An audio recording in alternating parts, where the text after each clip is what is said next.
পৰিৱেশন কৰিব আদ্বিকা আৰোহী কোঁৱৰৰ কাৰণে পুনৰবাৰ এটা ডাঙৰ হাত চাপৰি নমস্কাৰ মোৰ নাম আদ্বিকা আৰোহী কোঁৱৰ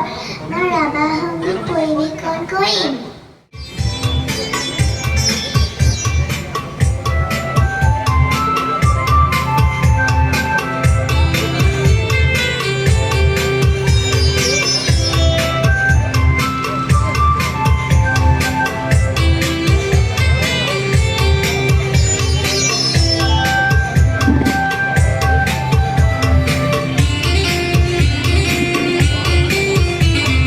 মোৰ কবিতা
তুই কোন ক্লাছত পঢ়িছা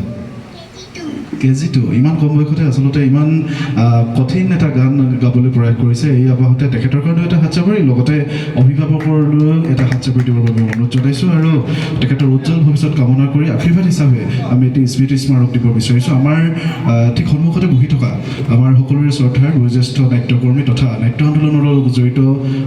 অসম নাট্য সন্মিলনৰ শুভাকাংক্ষী গৌতম দত্ত ফুকন ডাঙৰীয়া আছে আমি তেখেতক আগবাঢ়ি আহিবৰ বাবে অনুৰোধ জনাইছোঁ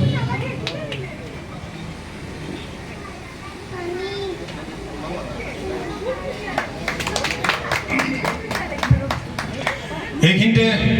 আমাৰ মাজত উপস্থিত থকা অসম নাট্য সন্মিলনৰ অবিভক্ত শিৱসাগৰ